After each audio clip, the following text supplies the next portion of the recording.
Are you looking to buy your first house in Edmonton, Alberta, but you're not really too sure where to start?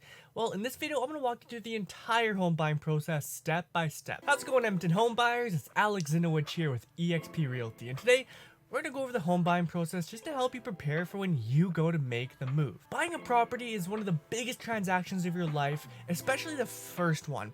Now, a lot can go wrong and it can seem very stressful and overwhelming, but it doesn't have to be.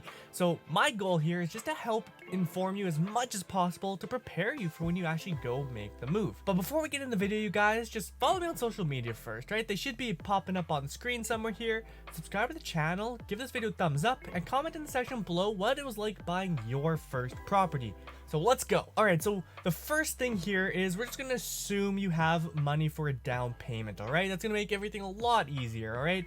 We'll cover what happened, what you need to do if you don't have a down payment, but for the sake of this video, you have a down payment of 5 to 10%, which means you do need to get mortgage default insurance, but we'll cover that later. So the first step here is a needs assessment. So once you find the agent that you want to work with, that you vibe with pretty well, is we'll sit down with you, hopefully your agent does that, and we'll do a little needs assessment. Now this isn't just going over, okay, I'll have 1 bedroom, 1 bath, this and that.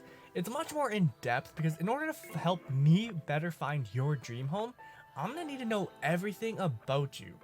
Okay, I'm gonna need to know who your favorite sports team is, how your lifestyle is, how do you live?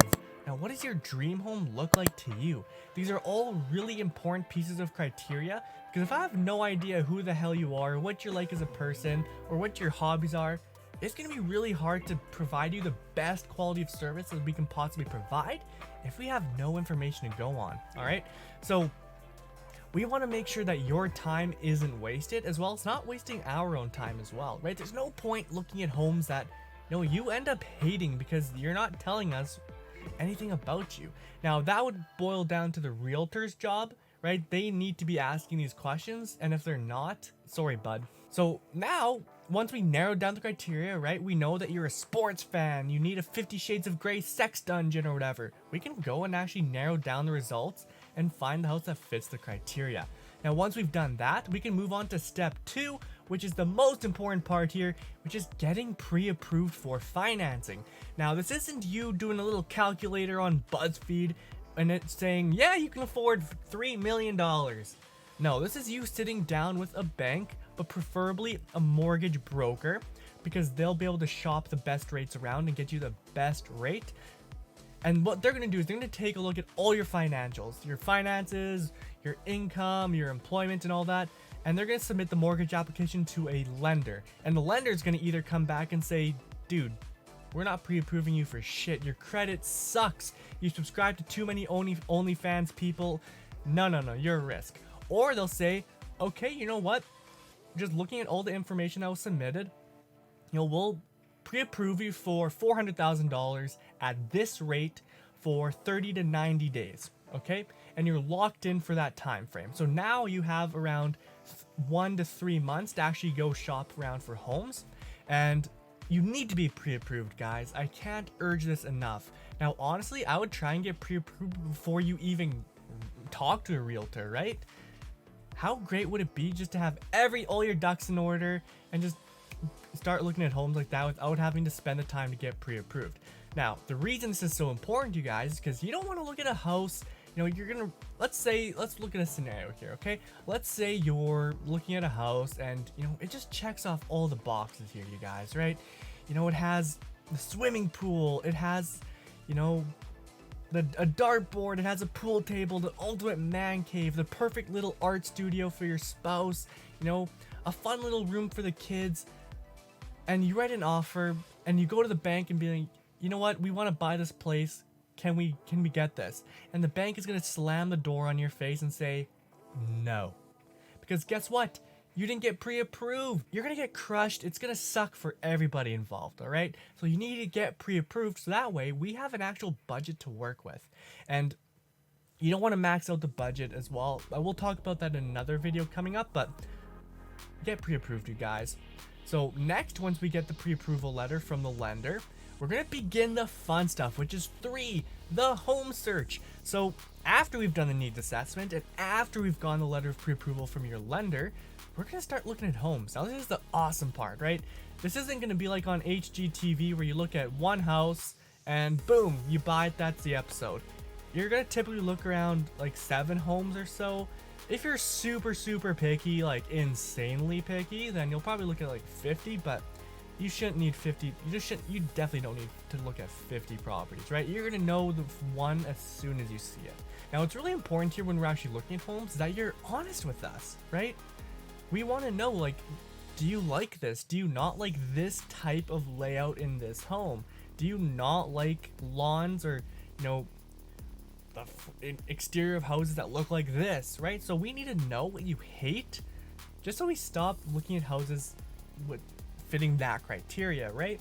So be honest with us and ask yourself, do I see myself living here? Do I see my kids having slumber parties in the basement? Do I see my husband, you know, watching golf all day in the man cave? If you answer no, then we'll just move on to the next house. But if you answer yes, then we have to move on to number 4, which is making an offer in the deposits. So when you're buying a home in Edmonton, Alberta, right, we have to write an offer. So most times for the majority of people, right, you're gonna have a conditional offer. Now what this means is the deal will only go through as long as it meets certain conditions like approval for financing, home inspections, or sale of your current property. Now, in some markets in Canada, holy shit, it's a complete gong show, right? You're going to be submitting offers with no conditions, no inspections. You'll be paying 10, 30, 20, 40K above ask. It's a war zone, you guys, right? Luckily in Edmonton, we're not there yet because let's face it, we're not on the same level as Toronto or Vancouver, okay? So just be thankful for that, okay? Now, once you submit your offer, you're actually going to attach a deposit to that, okay? So the reason for that is just to show that you're serious, right? If, let's say you put an offer on a home, $400,000, and the home receives 4 other offers, and although a couple of those offers have deposits of $5,000, $10,000, or just like 1% of the list price, those offers are going to be taken more seriously than yours.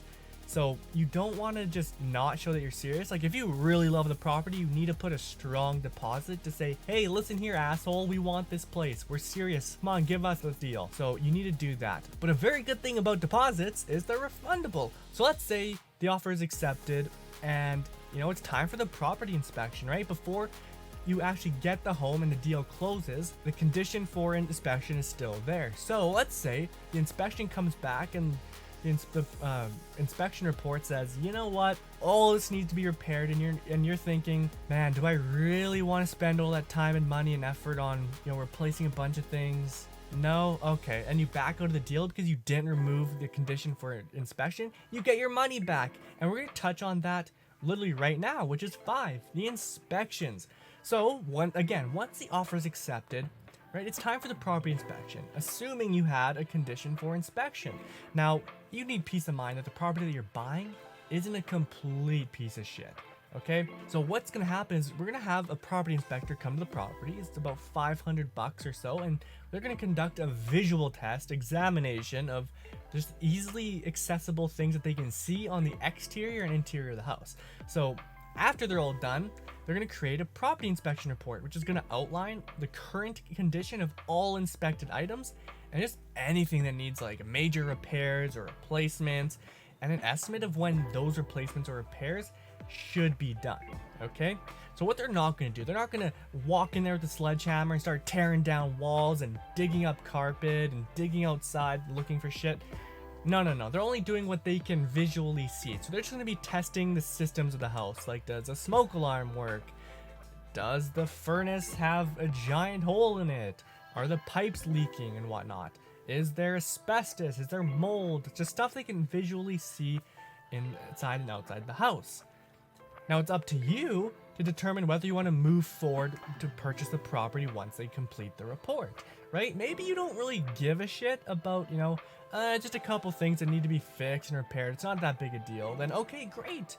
You can remove you can waive the condition and the deal can go forward. Or again, as I mentioned earlier, you can just back out of the deal and be like, yeah, this property, we're not doing it. We're done. Give us our deposit back. So just keep that in mind. Now, they're not going to tell you how much everything's going to cost because that's up to the specialist that you hire to fix and repair the stuff mentioned in the report. So don't worry about that.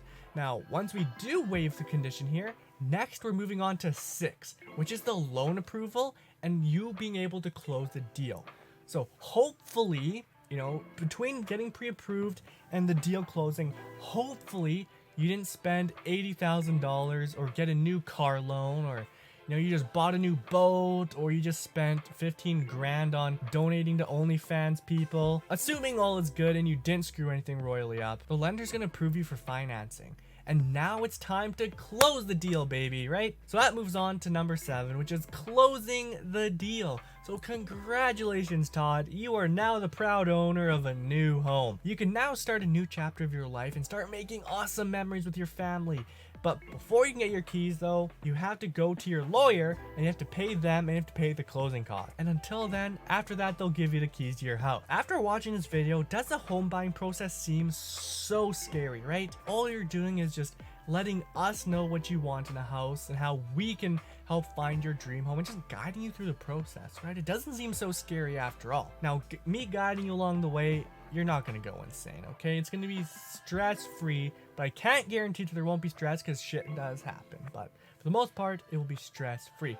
So, in the comment section below, guys, comment below what kind of help you want with your real estate needs. Like maybe it's saving up for a down payment or fixing your credit score, or, you know, should I buy a condo? Should I rent? Should I own? Whatever it is, let me know because I'm here to help.